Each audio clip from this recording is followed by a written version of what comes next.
The coffee shop on New Geneva Colony was exactly what Sarah Chen had dreamed of during those long nights in the command bunker. Warm lighting, the gentle hum of conversation, and the simple pleasure of serving customers who weren't asking her to decide whether to sacrifice a battalion to save a city. At 22, she looked like any other young woman working her way through college. Her dark hair pulled back in a practical ponytail, her smile genuine as she handed over steaming cups to office workers and students. Nobody here knew that 8 years ago, she had been the youngest military commander in human history. The bell above the door chimed, and Sarah looked up from the espresso machine to see a familiar face that made her blood run cold. Admiral Harrison stood in the doorway, his silver hair and decorated uniform drawing curious glances from other customers. His eyes found hers immediately, and she saw the same mixture of respect and regret that had haunted their last meeting. "Sarah," he said quietly, approaching the counter, "you look well." Her hands trembled slightly as she set down the coffee cup she'd been holding. "Admiral, I go by just Sarah now. No ranks, no titles." She forced her voice to remain steady, professional. "What can I get you?" Harrison's weathered face creased into a sad smile. "Always straight to business. Some things never change." He glanced around the coffee shop, taking in the peaceful atmosphere. "I'll have whatever you recommend. But more importantly, we need to talk." Sarah's stomach dropped. In the 8 years since she'd walked away from the military, only one thing could bring Harrison to find her in person. "They're back, aren't they?" The Admiral nodded grimly. 3 days ago, our deep space monitoring stations detected massive energy signatures at the edge of the Kepler system. The same signatures we saw before the Zephyrian invasion began. He leaned forward, lowering his voice. "Sarah, they're not just back. They're bringing everything they have." The coffee shop suddenly felt too small, too bright, too normal for the weight of what Harrison was telling her. Sarah's mind immediately began calculating fleet positions, defensive capabilities, and strategic options before she caught herself. Those weren't her problems anymore. She'd made that choice when she was 16. After the victory parade, after the medals, after the nightmares started. "I'm retired," she said firmly. Turning to prepare his coffee with mechanical precision, "I've been retired for 8 years.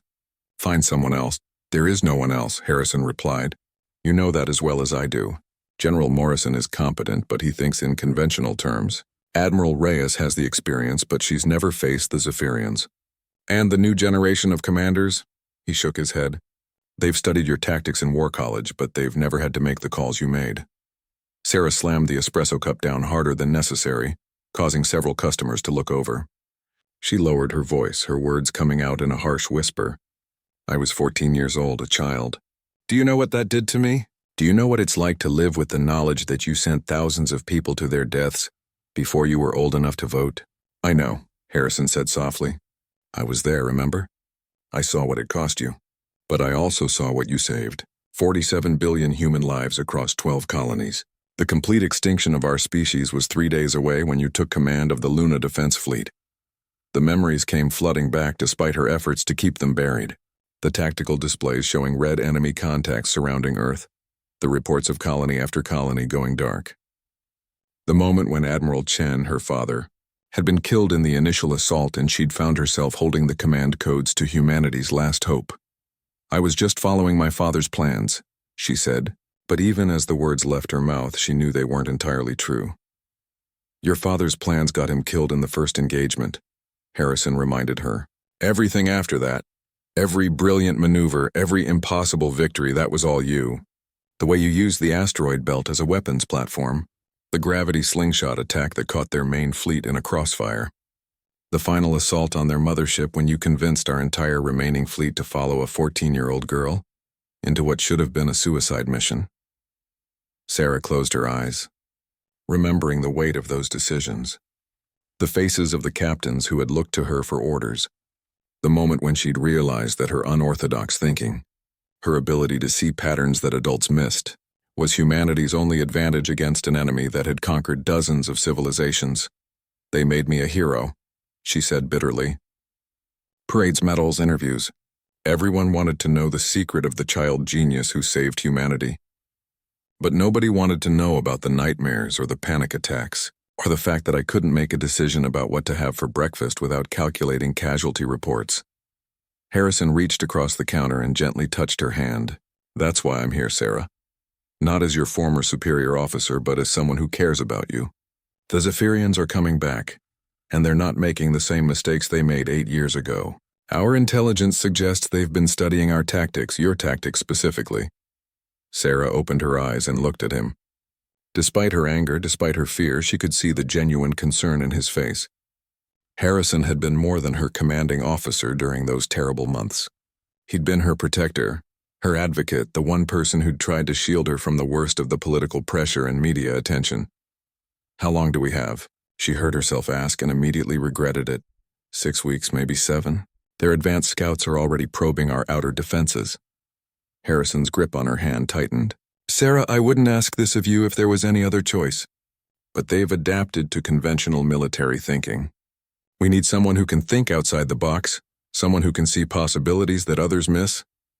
Sarah pulled her hand away and turned to look out the window at the peaceful street beyond. Students walked by carrying books. Families pushed strollers, couples held hands. Normal life. The life she'd sacrificed everything to protect. And the life she'd been trying to build for herself ever since. I need time to think, she said finally. Harrison nodded and stood up, leaving money on the counter for the coffee he hadn't touched. You have my contact information. But Sarah? He paused at the door. Don't take too long. Humanity is counting on you again. As the door closed behind him, Sarah sank against the counter, her carefully constructed normal life already beginning to crumble around her. Sarah didn't sleep that night. She stood on the balcony of her small apartment, staring up at the stars and remembering when each point of light had represented a strategic position, a potential battlefield, a world to defend or lose. Her neighbors probably thought she was just another young woman enjoying the night air. But Sarah was calculating jump distances, fleet positions, and defensive capabilities across half the galaxy. The nightmares had finally stopped 3 years ago. The panic attacks had taken longer to fade, but she'd learned to manage them through meditation and therapy. Dr. Martinez had helped her understand that the trauma wasn't her fault, that no child should have been placed in that position. Yet here she was, considering walking back into that world willingly. Her tablet chimed with an encrypted message. Sarah hesitated before opening it, knowing that once she read military intelligence reports again, there would be no going back to ignorance. The message was from Lieutenant Commander Jackson, her former tactical officer. The young man who had been 25 when she was 14, who had followed her orders without question even when they seemed impossible. Now he was Captain Jackson, and his message was brief but urgent. Sarah, I know Harrison visited you. I'm attaching our current intelligence on Zephyrian fleet movements. You need to see this. They're not just bringing more ships. They're bringing something new, something we don't understand. We're not ready for this. Nobody is ready except maybe you. Please consider it. For all of us. The attachment contained detailed sensor readings from the outer monitoring stations. Sarah opened the files and immediately felt her old instincts kicking in. The Zephyrian fleet was massive, 3 times larger than the force that had nearly destroyed humanity 8 years ago. But Jackson was right about something else. The energy signatures were different, more complex.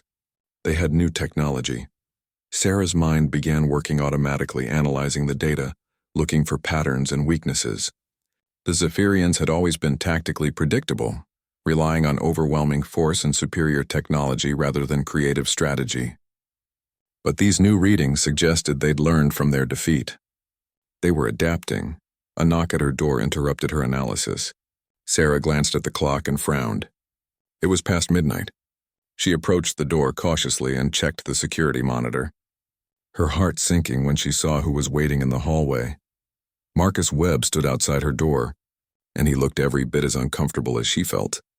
8 years ago, he'd been the brightest cadet in the academy, assigned to her staff as a junior analyst.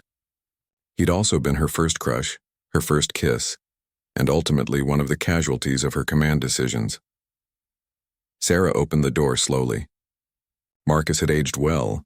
His boyish features matured into those of a confident man, but his eyes still held the same warmth she remembered. "Hello, Sarah," he said quietly. "I'm sorry to bother you so late. Marcus." She stepped aside to let him in, noticing the civilian clothes he wore instead of a uniform. "I heard you left the military." He nodded, settling into her small living room with the easy familiarity of someone who had once known her well. 5 years ago, I became a military contractor, developing strategic simulation software. He gestured toward her tablet, which still displayed the Zephyrian fleet analysis. I see Harrison got to you. You're working with them? Sarah asked, though she already knew the answer. I helped design the current defense scenarios, Marcus admitted. Every simulation we run ends the same way. Total human defeat within 8 weeks of initial contact. We've tried every conventional strategy, every possible combination of our current fleet capabilities. He looked at her directly. The only scenarios where humanity survives are the ones that assume you're in command. Sarah felt a familiar weight settling on her shoulders. Marcus, I can't. I've built a life here. I'm seeing a therapist. I have friends who don't know about my past. I'm finally normal. I know, he said softly. I've been keeping track of you, making sure you were okay. I know about your coffee shop, your college courses, your volunteer work with refugee children. You've done something incredible here, Sarah. You've healed. The sincerity in his voice made her throat tighten. Then why are you here asking me to give it up? Marcus was quiet for a long moment, staring at his hands. Because I remember what you were like before the war. Before the command decisions and the weight of the world on your shoulders. You were brilliant, yes, but you were also kind and curious and optimistic about the future. He looked up at her. I've spent 8 years wondering if that person could come back. And now that she has, I'm asking her to make an impossible choice. The old Sarah would have said yes immediately, she replied. She would have seen it as her duty, her responsibility to protect people. And what does the new Sarah say? Sarah walked to the window, looking out at the city lights below. Somewhere out there, families were sleeping peacefully, unaware that their existence hung in the balance. Children were dreaming of becoming doctors, teachers, artists. Adults were planning vacations, anniversaries, ordinary futures. The new Sarah knows the real cost of command, she said. She knows that victory isn't just about saving lives. It's about living with the ones you couldn't save. Marcus joined her at the window. I was there for most of your major engagements. I saw the decisions you had to make. The Battle of Titan, when you sacrificed the mining platforms to save the transport ships. Europa Station, when you used civilian vessels as decoys. The assault on the Zephyrian mothership, when you led the final charge yourself because you wouldn't ask anyone else to take that risk. Each battle name hit Sarah like a physical blow, bringing back memories she'd worked years to process. I remember every person who died following my orders, she whispered. I have their names memorized. All of them. I know, Marcus said. That's what made you different from other commanders. You never forgot the human cost. But Sarah, that's also what made you brilliant. You found ways to minimize casualties that no one else could see. You saved more lives than any commander in history. Sarah's tablet chimed again with another encrypted message. This time it was from Admiral Reyes, the current head of Earth Defense Command. The message was formal but urgent. Commander Chen, I am respectfully requesting your immediate consultation on defensive preparations against the incoming Zephyrian threat.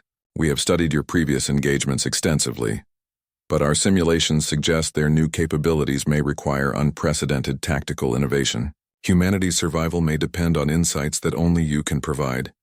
They're all reaching out, Sarah said, showing Marcus the message. Everyone wants the 14-year-old hero back. Maybe, Marcus replied. Or maybe they want the woman you've become. Someone who has the tactical brilliance to win impossible battles and the wisdom to understand what victory really costs. Sarah closed her eyes, feeling the familiar tug of responsibility warring with her hard-won peace.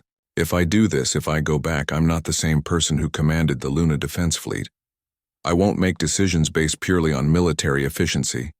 I won't sacrifice lives unnecessarily just because it's tactically advantageous. Good, Marcus said firmly. That's exactly why we need you. The old way of thinking, the purely military approach, won't work against an enemy that's learned to adapt. We need someone who can think differently, who values every life they're trying to protect. A news alert flashed on Sarah's tablet. Deep space monitoring stations had detected the first Zephyrian scout ships entering the outer solar system. The invasion timeline was accelerating. Sarah looked at Marcus, seeing in his eyes the same faith he'd shown 8 years ago, when he'd followed a child's orders into battle. If I agree to consult, it's on my terms. I won't take field command unless I'm convinced there's no other option.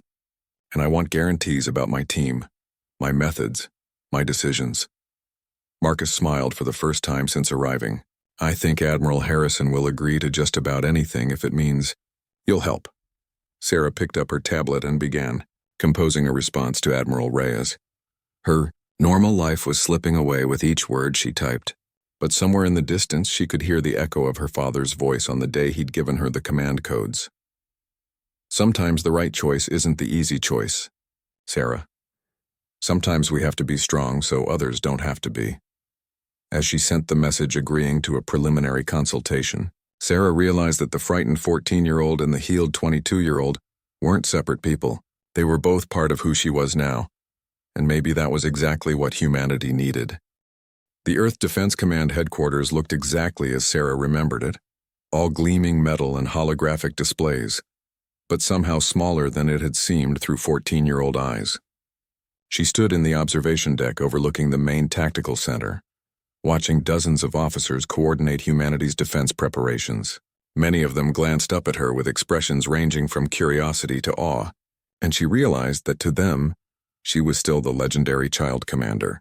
Frozen in time at the moment of her greatest triumph, Admiral Harrison appeared beside her looking relieved but tired. Thank you for coming, Sarah. I know this wasn't an easy decision. I'm here to consult, Sarah said firmly. That's all I've committed to. Understood. Harrison gestured toward the massive holographic display dominating the tactical center. We've prepared a full briefing on current fleet positions and Zephyrian capabilities. Admiral Reyes is waiting for us in the strategy room. Sarah followed him through corridors that sparked more memories than she'd expected. The last time she'd walked these halls, she'd been 16 and exhausted, finally heading home after 2 years of military debriefings and political ceremonies. She'd sworn then that she would never return. The strategy room contained a dozen of humanity's top military leaders, their faces grave as they studied tactical projections. Admiral Reyes stood as Sarah entered, extending her hand with professional courtesy, tinged with obvious respect. Commander Chen, thank you for joining us. Sarah, please, she replied, accepting the handshake. I'm not a commander anymore. Of course. Admiral Reyes gestured to a chair at the head of the conference table. We've prepared a comprehensive briefing on the current situation. Sarah remained standing, studying the holographic display that showed the outer solar system. Red markers indicated Zephyrian fleet positions, while blue markers showed human defensive assets. The picture was grim but not hopeless. What's your current strategy? Sarah asked. General Morrison, a man she remembered as a competent but unimaginative colonel, stepped forward. We're implementing a layered defense. Forward screening elements will harass their advance, forcing them to deploy an extended formation. Our main battle line will be positioned at the asteroid belt, using the mining platforms as weapons emplacements. If that line breaks, we fall back to Luna orbital defense stations. Sarah nodded slowly, recognizing the strategy from her own war college studies years ago. It was textbook defensive doctrine, well executed within conventional parameters. It was also completely inadequate for the threat they faced. Show me their fleet composition, she said.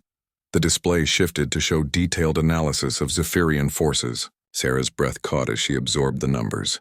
Not only were they facing 3 times the ships from the previous invasion, but the energy signatures indicated significant technological advancement. These new vessel types, Sarah pointed to several large contacts at the center of the enemy formation. What do we know about them? Captain Jackson stepped forward, looking older but still carrying himself with the precise military bearing she remembered. We're calling them siege platforms. Each one is roughly the size of a small moon, heavily armored with energy outputs that dwarf anything in our fleet. Siege platforms, Sarah repeated, her mind already working through the implications. They're not planning a traditional invasion. They're planning to crack planets open. The room fell silent as the officers absorbed this assessment. Admiral Reyes leaned forward. What do you mean?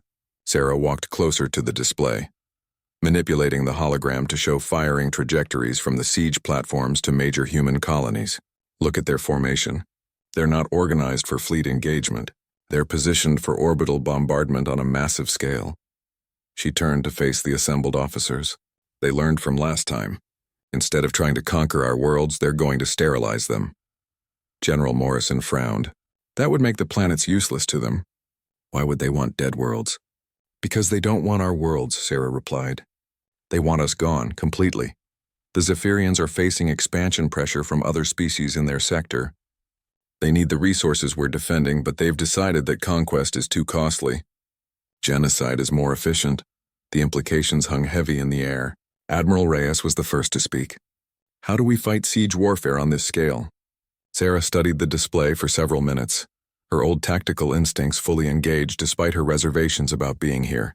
The problem was complex, multifaceted, and seemingly impossible. In other words, exactly the kind of challenge that had made her reputation 8 years ago. Your layered defense won't work, she said finally.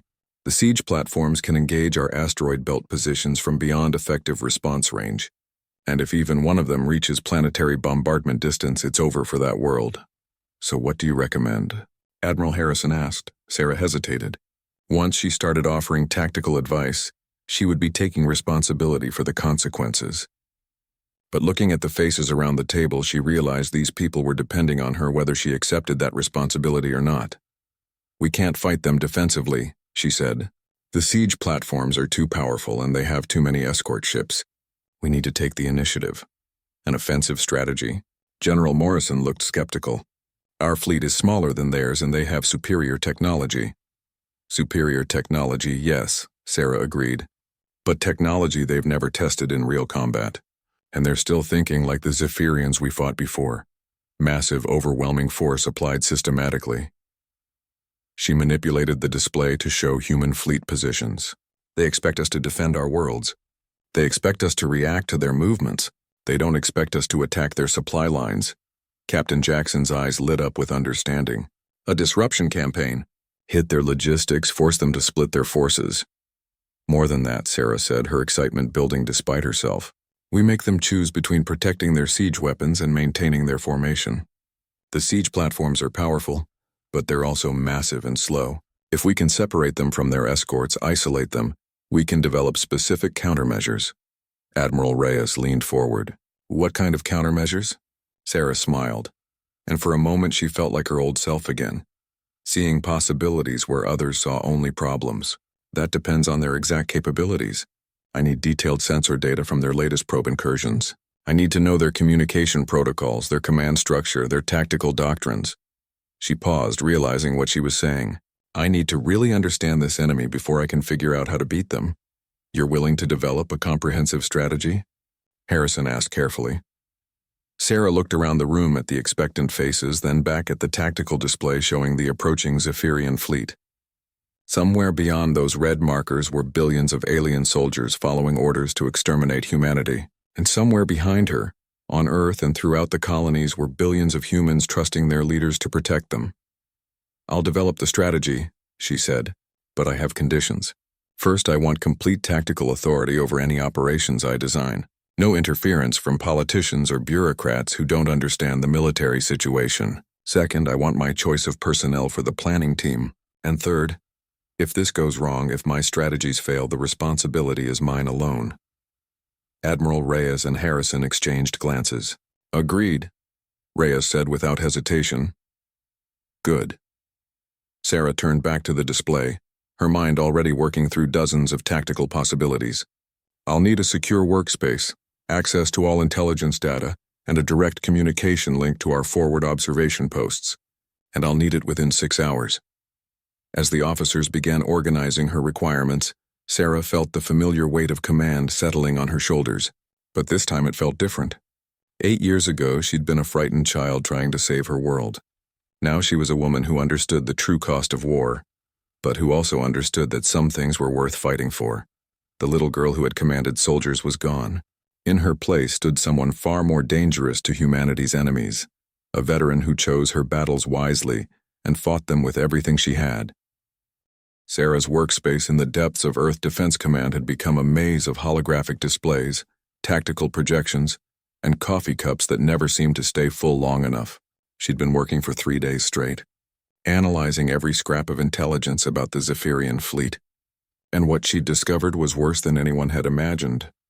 Show me the communication intercepts again, she said to Captain Jackson, who had become her primary liaison with the intelligence division. Jackson pulled up the translated Zephyrian transmissions, his face grim. Most of it is standard fleet coordination, but there are references to something called the Final Cleansing Protocol.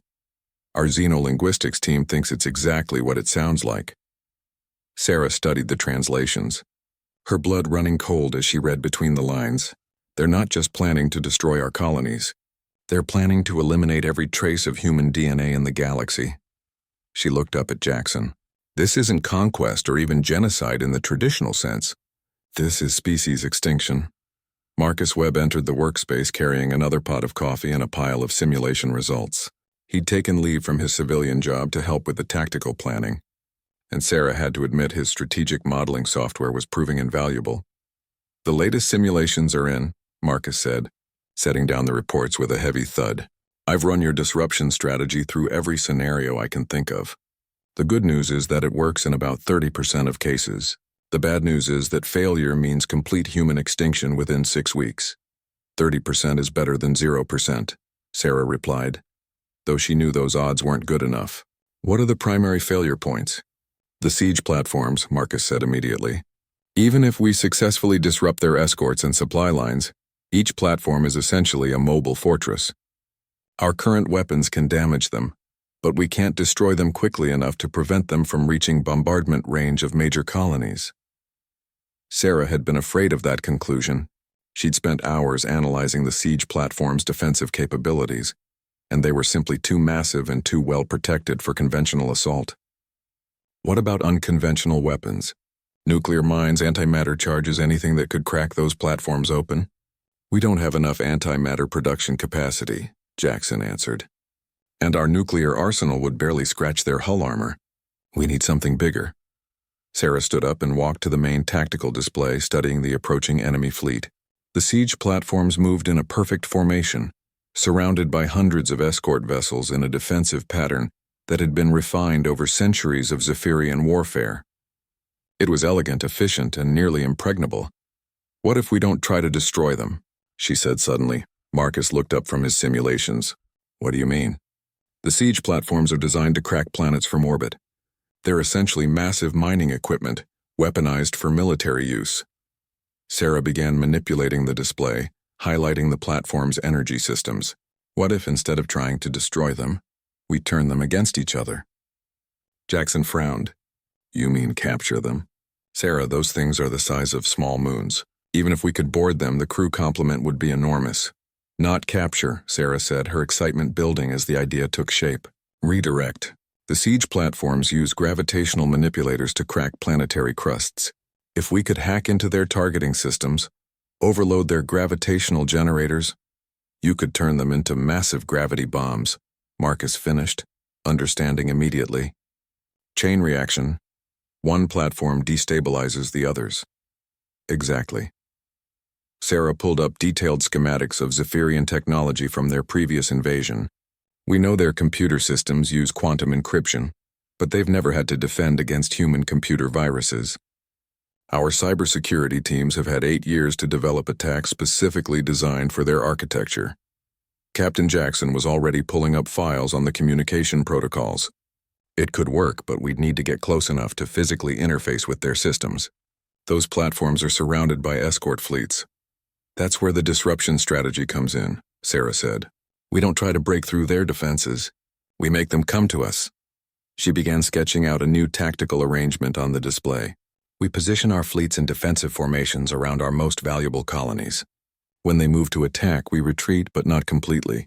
We make them stretch their formations, separate the platforms from their escorts. Marcus was running quick calculations on his tablet. The timing would have to be perfect. Too early and they'll consolidate before attacking. Too late and they'll be in bombardment range. Which is why we need to control the engagement zones, Sarah replied. Force them to approach through specific routes where we can dictate the terms of contact. She highlighted several points in space, between the outer colonies and Earth.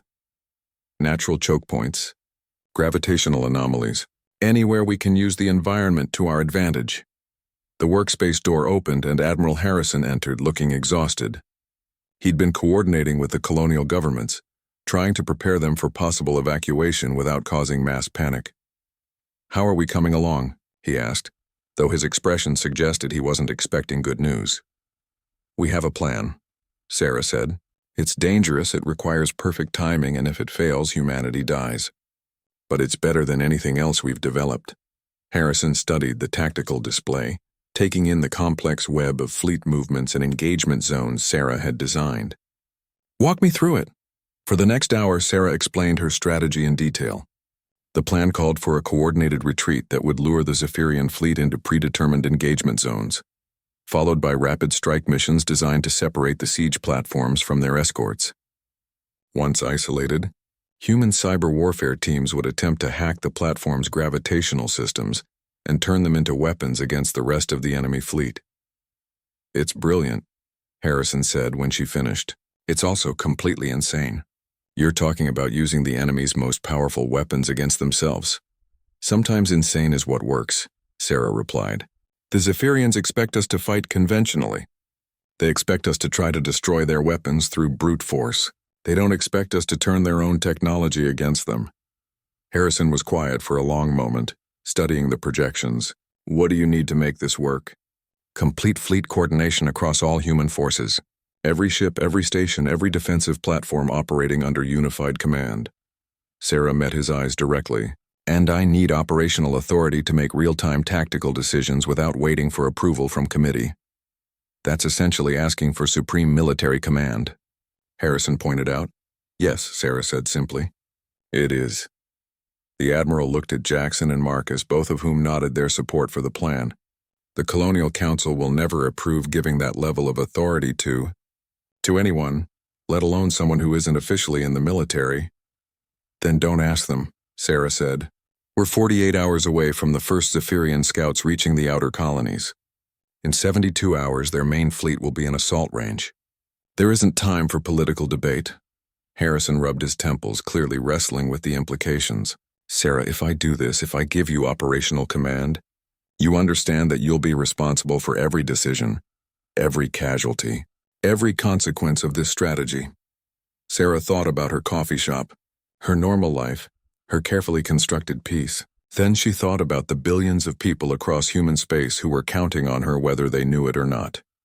"I understand," she said, "and I accept that responsibility." Harrison straightened, his decision made.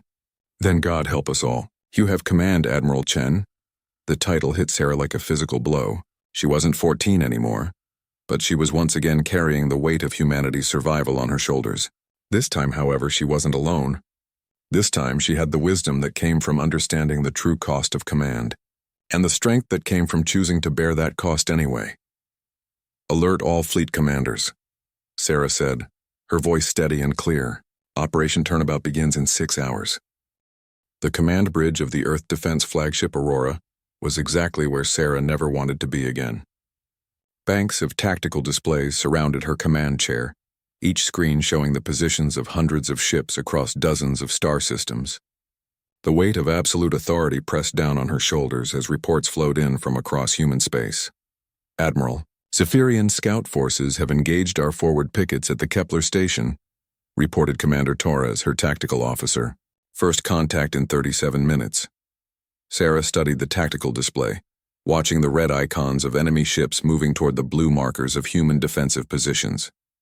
Everything was proceeding according to her plan, but she knew that no plan survived contact with the enemy unchanged. "Signal all forces. Phase 1 is go. Begin the withdrawal as scheduled, but make it look reluctant. I want the Zephyrians to think they're driving us back through superior force." Captain Jackson sat at the intelligence station, coordinating with cyber warfare teams throughout the fleet. "Sarah, our hackers have confirmed they can interface with Zephyrian computer systems, but they need to be within 50 kilometers of a siege platform to establish a connection." 50 kilometers. Sarah processed that information, adjusting her mental calculations. At that range, human ships would be well within the weapons envelope of both the siege platforms and their escorts. "How long do they need once they establish contact?" "Minimum 15 minutes to break their encryption and upload the virus. 20 minutes to be certain it takes hold. 20 minutes of holding position under fire from the most powerful weapons in the galaxy." Sarah had planned for difficult odds, but those numbers were sobering even by her standards. "Admiral," Commander Torres called out, "we're receiving priority communications from the Colonial Council. They're demanding a full briefing on current operations." Sarah didn't look up from her tactical display. Tell the Colonial Council that Admiral Chen is busy preventing human extinction and will file a full report when convenient. She paused. Also tell them that any interference with military operations during active combat will be considered treason. Torres looked momentarily stunned by the bluntness of the response, but he relayed the message. Sarah could imagine the political firestorm her words would create, but she didn't have time to worry about diplomacy. In 40 minutes, human ships would start dying, and she needed every advantage she could get. "Ma'am," Jackson said quietly, "we're getting reports from the forward observation posts. The Zephyrian fleet is larger than our estimates. They have additional siege platforms, at least 12 instead of the 8 we planned for." Sarah's blood ran cold. 12 siege platforms meant they could simultaneously target every major human colony, and Earth itself. Even if her plan worked perfectly, she might not be able to stop them all. "Show me their formation," she ordered. The main display shifted to show the approaching enemy fleet in detail. The siege platforms were arranged in a perfect hexagonal pattern, each one surrounded by escort ships in a defensive formation that had clearly been refined based on their previous defeat. The Zephyrians had learned from their mistakes. "They're not taking any chances this time," Marcus observed from his position at the strategic planning station. "Look at the escort density around each platform. They've tripled their defensive coverage." Sarah studied the formation, her mind working through the implications. The increased escort coverage would make it much harder to isolate the siege platforms, but it also meant the Zephyrians were spreading their forces thinner across a wider area. "Actually, this might work in our favor," she said slowly. "They're so focused on protecting the platforms that they've created a rigid formation. If we can break one part of it, the whole structure becomes vulnerable." "Admiral," Torres announced, "first engagement at Kepler Station. Our forces are conducting fighting withdrawal as ordered." On the tactical display, Sarah watched the blue icons of human ships retreating slowly before the advancing red wave of Zephyrian forces. Every instinct she developed as a commander screamed at her to send reinforcements to stand and fight, but she forced herself to stick to the plan. "Phase 2, all stations," she announced. "Begin the convergence maneuver." Across the star system, human fleets that had been retreating separately began adjusting their courses to converge on predetermined coordinates. To the Zephyrians, it would look like scattered human forces attempting to consolidate for a desperate last stand. In reality, Sarah was herding the enemy fleet into the exact position she wanted them. "Sarah," Marcus said urgently, "their advance forces are moving faster than we calculated. They'll reach the outer colonies 6 hours ahead of schedule." 6 hours. Sarah had been counting on those hours to complete the convergence maneuver and position her cyber warfare teams for the hack attempt. Without them, her carefully orchestrated plan would fall apart. "Options," she said curtly. Jackson looked up from his displays. "We could accelerate our retreat, try to maintain the timeline." "That would leave the colonial populations exposed," Torres pointed out. "If we retreat too quickly, they'll have time to begin bombardment operations." Sarah closed her eyes for a moment, forcing her mind to work through the tactical problem. In the silence of the command bridge, she could hear the subtle hum of the ship's engines and the quiet beeping of incoming data transmissions. Somewhere out there, millions of people were depending on her to make the right decision. "We changed the plan," she announced, opening her eyes. "Instead of herding them to us, we go to them." Marcus frowned. "Sarah, that's exactly what they're expecting. A direct assault on their formation." "Not a direct assault," Sarah replied, manipulating the tactical display to show her new strategy. "A precision strike. We use our fastest ships to punch through their escort screen, get our cyber warfare teams close enough to upload the virus, then retreat before they can respond effectively." "That's a suicide mission," Jackson said quietly. "The ships that get through won't be able to retreat. The escort screen will close behind them." Sarah met his eyes directly. "I know. That's why I'm leading it personally." The command bridge fell silent. After a moment, Commander Torres spoke carefully. "Admiral, with respect, losing you would doom the entire operation. If the initial hack attempt fails, we need someone who can adapt the strategy." "The hack won't fail," Sarah said with more confidence than she felt. "And if it does, having me alive won't matter anyway." She turned to face her assembled officers. "This is what we're going to do. I'll take a fast strike force directly at their center formation. While they're focused on stopping us, the main fleet will move into position around their flanks. Once we upload the virus, the gravitational cascade should disable most of their siege platforms. And if the virus doesn't work? Marcus asked. Sarah smiled grimly. Then we'll improvise. It's what humans do best. Over the next hour, Sarah finalized the details of her revised strategy. She would lead a force of 30 fast attack ships directly into the heart of the Zephyrian formation, relying on speed and surprise to reach the siege platforms before the escorts could respond. It was desperate, dangerous, and probably doomed to fail. It was also their only chance. All ships, this is Admiral Chen, Sarah announced over the fleet communication system. In 30 minutes, we begin the most important battle in human history. The enemy believes they can exterminate our species through superior force and technology. They're about to learn that they've underestimated the most dangerous thing about humanity, our refusal to give up. She paused, looking around the bridge at the faces of her crew. Young and old, experienced veterans and fresh recruits, all of them trusting her to lead them through the impossible. Today we don't just fight for victory, Sarah continued. We fight for the right of every human child to grow up free, to dream, to reach for the stars. We fight for the coffee shops and schools and ordinary moments that make life worth living, and we fight for each other. As the countdown timer reached 0, Sarah felt the familiar calm that came over her in the moments before battle. The frightened 14-year-old was gone, replaced by a woman who had chosen her responsibilities and would see them through to the end. All ships, she commanded. Attack. Space around the Aurora erupted into chaos as 30 human ships accelerated toward the center of the Zephyrian formation. Energy beams lanced through the darkness while missile salvos painted streaks of light across the starfield.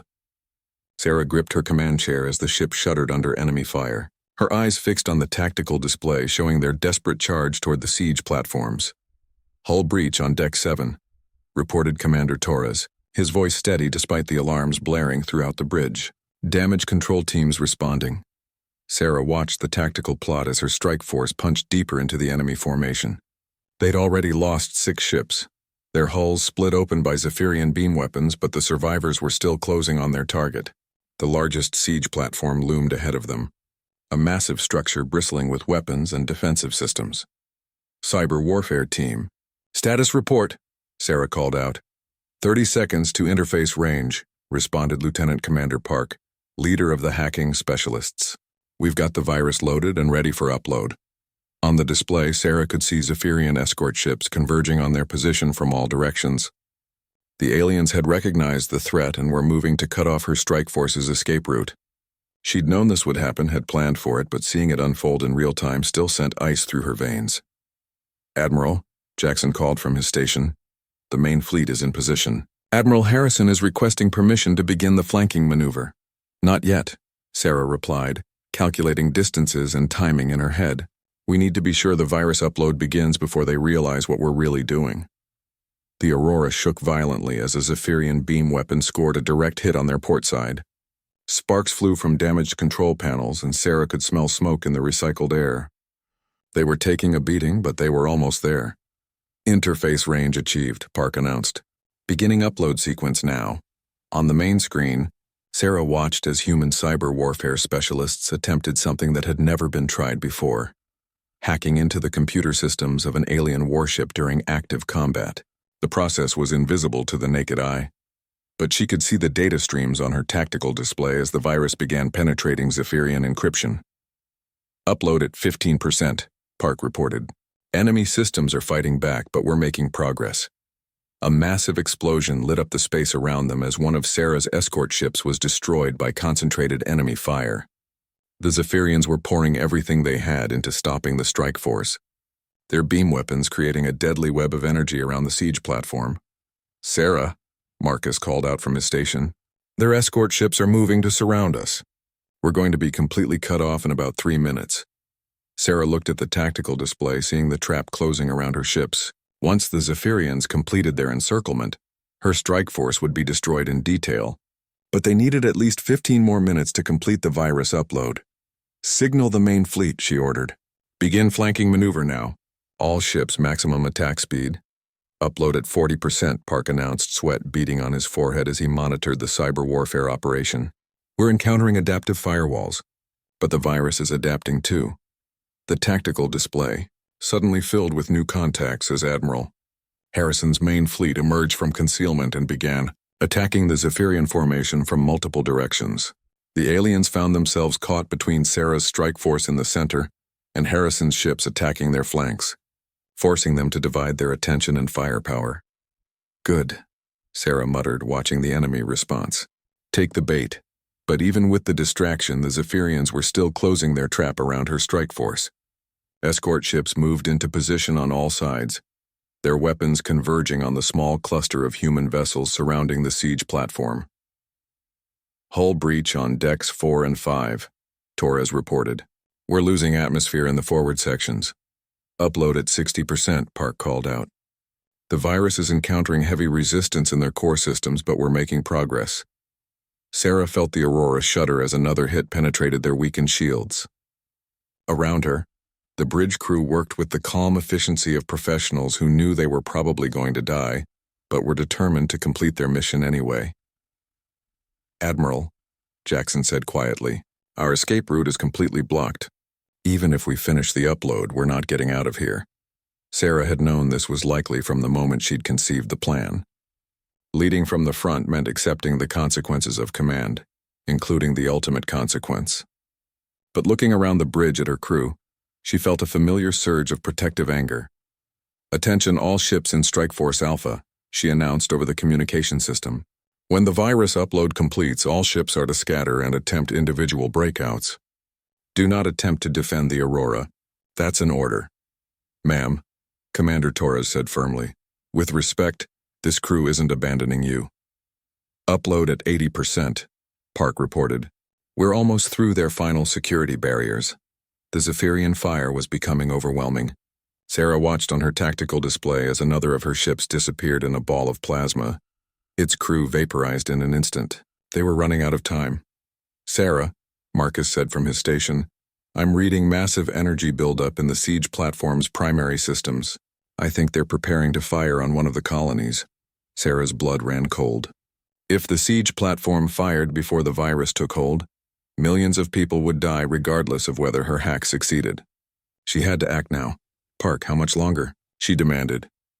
3 minutes, maybe 4 for full propagation. We don't have 4 minutes. Sarah turned to her weapons officer. "Target all our remaining missiles at the siege platform's primary gravitational generator. If we can't hack it, we'll try to overload it manually."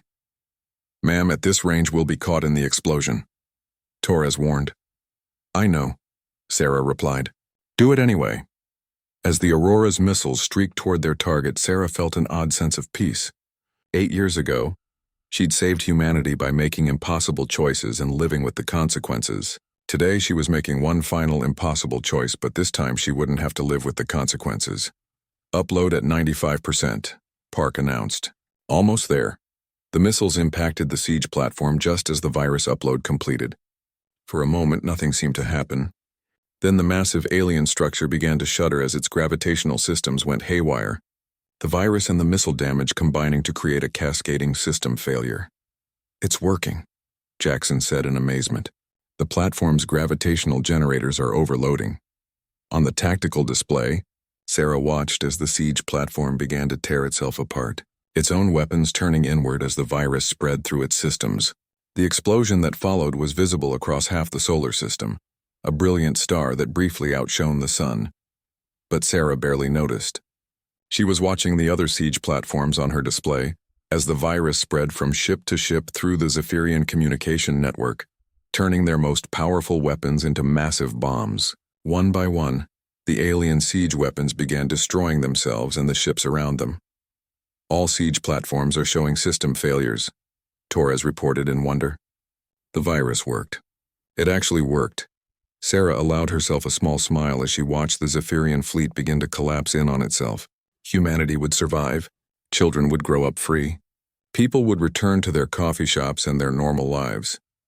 "Admiral," Park called out urgently, "I'm reading massive gravitational distortions.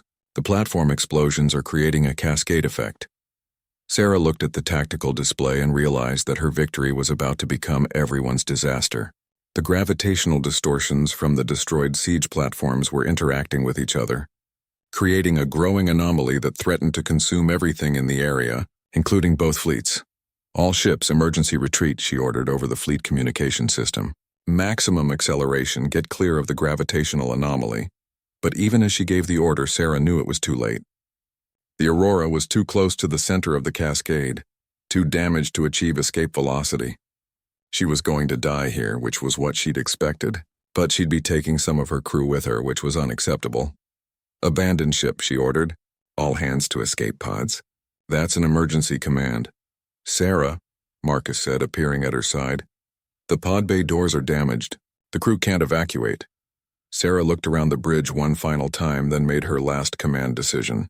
Walking to the emergency manual controls, she began inputting the codes that would separate the Aurora's command section from the rest of the ship. "What are you doing?" Torres demanded. "The gravitational anomaly is locked onto our ship's mass signature," Sarah explained as she worked. "If I separate the command section and pilot it directly into the center of the cascade, it should provide enough gravitational counterpressure to allow the crew sections to escape." Understanding dawned on the faces around her. Jackson stepped forward. "Sarah, that's suicide." "Yes," she agreed calmly. "It is."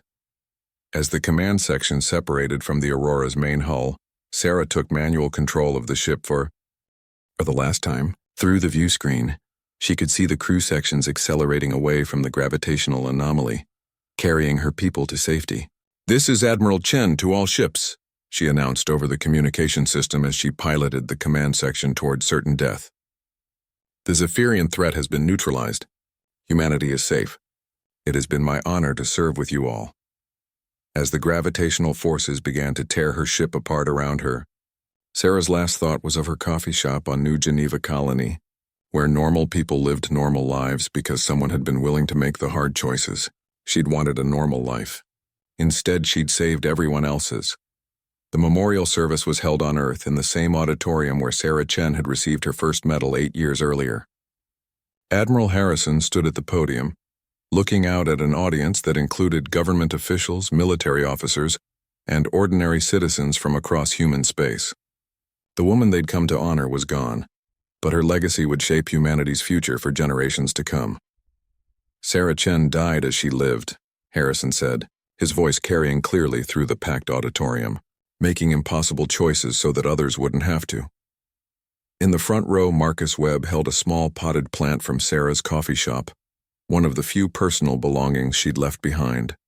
Next to him sat Captain Jackson, now Admiral Jackson, who had been promoted to take over the fleet command Sarah had held for exactly 18 hours. "She saved us twice," Harrison continued, "once as a child who had greatness thrust upon her, and once as a woman who chose greatness freely. But more than that, she showed us something essential about what it means to be human." The official reports of the battle had been classified, but everyone in human space knew the basic facts. Admiral Chen had led a desperate attack against impossible odds and somehow turned the enemy's most powerful weapons against themselves. The Zephyrian fleet had been completely destroyed, their threat to humanity eliminated forever. What the reports didn't capture was the cost. After the memorial service, Marcus found himself walking through the streets of Geneva, the same streets where Sarah had built her normal life. The coffee shop was still there, though it was closed for the day out of respect. Through the window, he could see the menu board where Sarah had written the daily specials in her careful handwriting. "She never wanted to be a hero," said a voice behind him. Marcus turned to see Dr. Elena Martinez, Sarah's therapist, approaching with a small bouquet of flowers. She was an older woman with kind eyes who had helped Sarah heal from the trauma of her first command. "No," Marcus agreed. "She just wanted to serve coffee and take college classes and live a life where the biggest decision she had to make was what flavor of muffin to recommend." Dr. Martinez placed her flowers by the coffee shop door, where dozens of others had already been left by customers who had known Sarah simply as the friendly young woman who remembered their orders and asked about their families.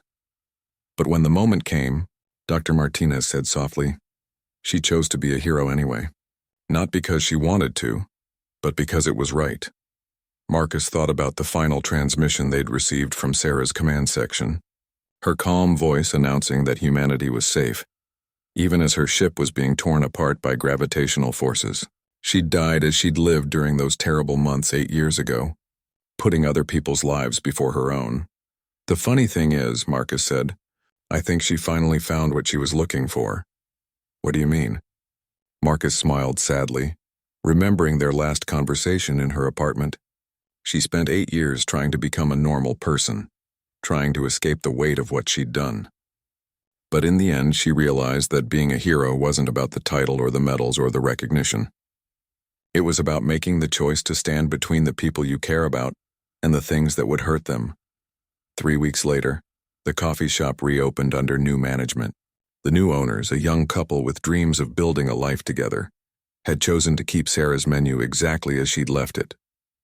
They'd also hung a small plaque by the door that read simply, "In memory of Sarah Chen, who served the best coffee in the galaxy and saved us all." Admiral Jackson visited the shop on the anniversary of the battle, ordering Sarah's favorite drink and sitting at the table where she used to do her homework. The galaxy was at peace, the Zephyrian threat eliminated, and humanity was free to continue its expansion among the stars. But the cost of that peace weighed heavily on everyone who had known Sarah personally. "She was right, you know," Jackson said to Marcus, who had joined him for coffee and conversation, about the normal life being worth protecting. "Look around you." Marcus glanced around the coffee shop at the ordinary people living their ordinary lives. Students studying for exams, couples planning dates, families enjoying time together. None of them would ever know that they owed their freedom to a young woman who had given up everything to protect moments exactly like these. "She saved more than our lives," Marcus replied. "She saved our right to be ordinary." On the wall behind the counter hung a photo of Sarah from her coffee shop days, smiling as she prepared a drink for a customer. It was how most people in the shop remembered her, not as the legendary Admiral Chen who had commanded fleets, but as Sarah the barista who had made their mornings a little brighter. In the years that followed, historians would analyze Sarah's tactics and strategists would study her innovations. Military academies would teach courses on her battles, and her name would be spoken alongside the greatest commanders in human history. Children would learn about the girl who saved humanity twice, and her story would inspire future generations to serve something greater than themselves. But in the coffee shop on New Geneva Colony, Sarah Chen was remembered differently. She was remembered as a young woman who had wanted nothing more than a normal life, who had been forced into extraordinary circumstances, and who had chosen to sacrifice her own happiness for the sake of others. The regulars still ordered Sarah's special, a complicated drink that she'd invented for customers who couldn't decide what they wanted. The new owners had learned how to make it exactly the way she had, and they always smiled when they served it, knowing they were keeping alive a small piece of someone who had meant the world to them. Years passed, and the coffee shop became a place of pilgrimage for those who knew the truth about what had happened during humanity's darkest hour. They came not to worship a hero, but to remember a person who had chosen to be heroic when it mattered most. In the end, Sarah Chen had gotten her normal life after all. Not the one she'd lived, but the one she'd died to protect. Every ordinary moment, every peaceful day, every simple pleasure that humans experienced across the galaxy was a testament to her sacrifice. She had commanded soldiers at 14 and saved humanity at 22. But her greatest achievement was ensuring that future generations would never have to make the choices she had made. They would be free to live normal lives, to pursue ordinary dreams, and to find happiness in simple things like serving coffee to people who would never know they were heroes too, just for choosing to be kind in a universe that could be cruel. The girl who had commanded soldiers was gone, but the woman who had protected everyone's right to ordinary happiness lived on in every cup of coffee served, every smile shared, and every moment of peace that her sacrifice had made possible. And in the quiet moments between customers, when the coffee shop filled with the gentle sounds of normal life, Sarah Chen's spirit was most present of all, finally at peace in the ordinary world she had died to preserve.